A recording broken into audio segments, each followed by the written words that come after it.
Here we are on page 18 with the numbers 25 through 36. It says graph, labeling the vertical asymptote and 1 point. Note the domain and range. Number 25, f of x is log base 2 of x. Just like exponentials always had the point 0, 1, we will always have the point 1, 0 to start out with. And logarithm switches all the x and y, so it takes the exponential and flips it over the line y equals x, with the domain being x is greater than 0, and the range being all real numbers, and the vertical asymptote x equals 0. So that changes all of the horizontal stuff from exponential equations, where it was y equals 0 was a horizontal asymptote, and these two were switched into a logarithmic function. So that will be our base. Number 26, g of x is log base 3 of x, so we're starting with the point 1, 0. Okay, good. And it's going to go up like this and down like that with the vertical asymptote at x equals 0. And let's see what happens. We add 5 to it, so everything goes up 5. So this one will now be 1, 5. And it will still have the same shape, which means, yeah, this is the exact same vertical asymptote.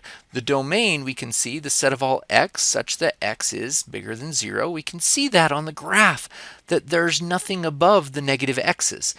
And the range is all real numbers. Well, yeah, it's headed down forever and up forever. Well, if we put that arrow on it. All right, the next one. H of x equals log base 4 of x plus 3 minus 2. So we start out with this 1, 0, and let's dash it so when it changes it doesn't mess us up here. Okay, so there's our 1, 0, and it's going to go x plus 3. This is affecting the x, so it affects it in reverse order. So it's going to go 3 to the left, minus 3. So 1, 2, 3. So it's going to go right down here, which means that the vertical asymptote was changed like that. Like so. Good. And then let's see what the other guy does. We subtract 2. That's affecting the y, so we go down 2. And it goes like that and like that. There we go. So the domain, and we can see this on the graph, the set of all x such that x is bigger than negative 3. And the range is all real numbers. And you can see that there.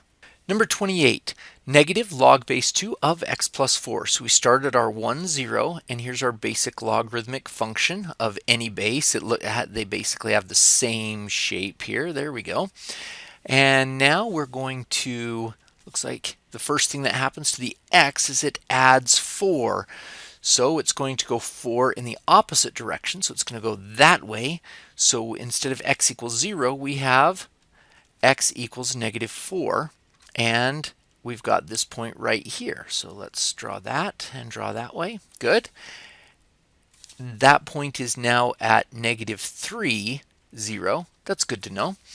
And now let's see, we've got the negative. So it's going to switch all of them around the y-axis. So it's going to come like this. There we go. So we've got negative 3, 0 is still a point.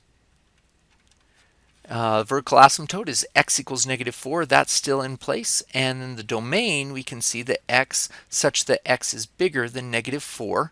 And that's a vertical asymptote. And the range is all real numbers. Okay, number 29. We start off with our our basic log function that looks something like this. There we go, with the vertical asymptote at x equals 0. No shifting of the x, so we're going to keep this x equals 0 as our vertical asymptote. Now we're going to multiply by a negative 2, so it's going to take all the y values and switch them down there and twice as far as they used to be, but that means we're still going to shoot up that asymptote right there. And then we're going to, as the last part, add 4. So add 4, we're going to go up here to the point 1, 4. And it'll still shoot up that way, and it'll still shoot down that way. And the vertical asymptote is still x equals 0. The domain then is all x's such that x is greater than 0. That did not change. And the range is all real numbers. Alrighty, number 30. So we're starting out with our basic logarithm function, 1, 0, and it's shooting off like that and shooting down this vertical asymptote. And it says we are going to move it 2 to the right. So it's going to be up here at 3, 0. And this guy, the vertical asymptote, is now at 2. So let's write that x equals 2 is our vertical asymptote. Everything moved 2 to the right. And so now it looks like this. We're going to shoot right down there. And then it says we're going to times it by 1/7. Let's highlight that and see what that guy does. So it squishes it all. Everything is 1/7 as tall as it used to be, but you're still going to shoot down that asymptote. So you're going to take this, so it was like down at -7, and it's now at -1. Where it was up at 2, it's now at 2/7. So it just squished it all. And now we're going to hit -6. So scoot it all down 6. So this point right here that was at 3, 0 is now down at 3, -6. Good. And then it's really flat there and really close there. Okay, so the domain here is set of all x such that x is bigger than 2. And the range is all real numbers. And you can see that the arrow is going down, the arrow is going up, but we have a vertical asymptote here at x equals 2. Good. Number 31. So we have natural log of x, which is e to the x. So we're out here at 1, 0. Good. And we're going to do what to it? We are subtracting 3. So that means we're going to go down 3. So we have 1, -3 is our point. And so we're shooting off that way, and we'll still shoot right down x equals 0. So the domain, we can tell, is x, such that x is bigger than 0, and the range is all real numbers. And you could tell if you just made this greater than 0, that'll give us a domain. All right, let's do number 32. Start with our natural log function here. Right there, our basic one that has the point 1, 0. Notice what happens. The very first thing is that it switched all the x's places. So it goes like this. So we are now coming in like this. There we go. Notice it did not change the vertical asymptote here. The vertical asymptote still is x equals 0. And now we go down 3. So we were at -1, 0, and we go down 3. Let's highlight that in a different color so we can tell what happens. It goes down 3. So we are right down here at -1, -3. And it looks like this. There we go. And we're still shooting down that x equals 0.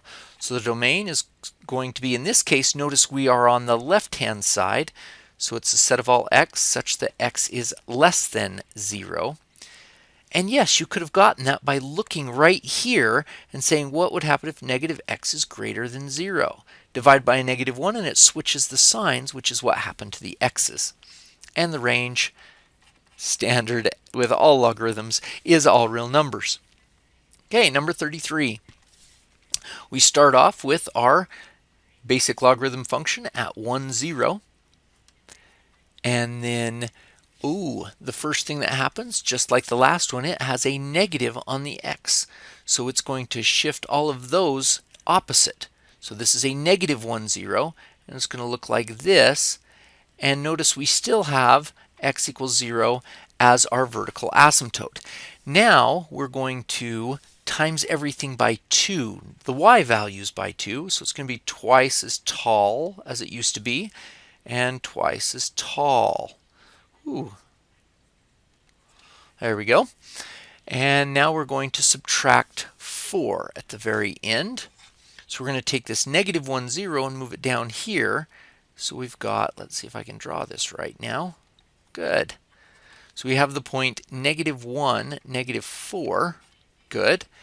And the domain is the set of all x's such that x is less than 0. And we can tell that the purple only happens on this left-hand side, and the range is all real numbers. Good. Number 34. We're going to start out natural log of x.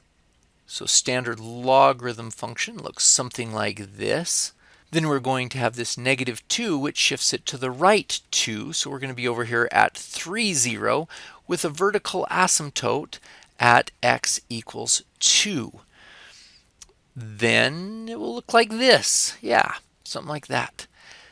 Okay, so the next thing that happens is, the function. So this thing then switches it upside down, but about a third as tall. So it went from, say, something that was 3 down to -1. And so the y values shoot up the asymptote instead of going down. And then we subtracted 4. So let's color that in with this -4 right here. It shifts the whole thing down 4. So we are out at 3, down 4. Let's write that. 3, -4 is the point, and it looks something like this. The domain of this is going to be the set of all x such that x is bigger than 2. There's our vertical asymptote that we have to be on the right-hand side of, and the range is going to be all real numbers. Number 35. Here we start off with our basic logarithmic function. It looks like that with our x equals 0 vertical asymptote. Then all of the x's, that's the first thing that happens to the x's, is we look right there, it switches that direction. So we get -1, 0, and it looks like that. Okay, good, close enough. Now we're going to multiply all the y values by 5. So where we were up here, we're going to be up higher, and where we were down here, we're going to be even further. So it's going to go, wow, that's pretty steep going down there. Still goes over to 0 and still heads out that way. And then we're going to subtract 7 as the last thing. So everything's going to fall down 7. So it's going to be about like that, where we've got the point -1, -7. That's going to be the point on the graph. The domain is going to be the set of all x such that x is less than 0, and the range is going to be all real numbers. Alrighty, number 36. We're going to start with the natural log function that looks about like this. That's a logarithmic standard. Now, the first thing that happens to the x is that it moves. It has a -5 affecting the x, so it's going to move right 5. 1, 2, 3, 4, 5. So that's a 6, 1. And this is x equals 5, vertical asymptote. That's 6, 0. Sorry, I said 6, 1, 6, 0. And it'll look about like this. Okay. Now it's going to be multiplied by a -3. That's going to make these guys go down here 3, and those guys go up there, so it's going to go, wow, that's a pretty big guy right there, and it'll turn, but it'll be 3 times as big as that one was, and upside down. Then the +7 means we're going to move this guy up here, so this is now 6, 0, and it's now going to move up to 6, 7, and it's still going to shoot along this vertical asymptote. Let's extend that and turn and go like that. There we go. So it just scooted everything up 7. So we get the domain is a set of all x such that x is bigger than 5. And the range is going to be all real numbers, of course. Well, because it goes up and down forever. Now notice that we could have said x minus 5 has to be bigger than 0. X has to be bigger than 5. And you'll get the domain every time. Good.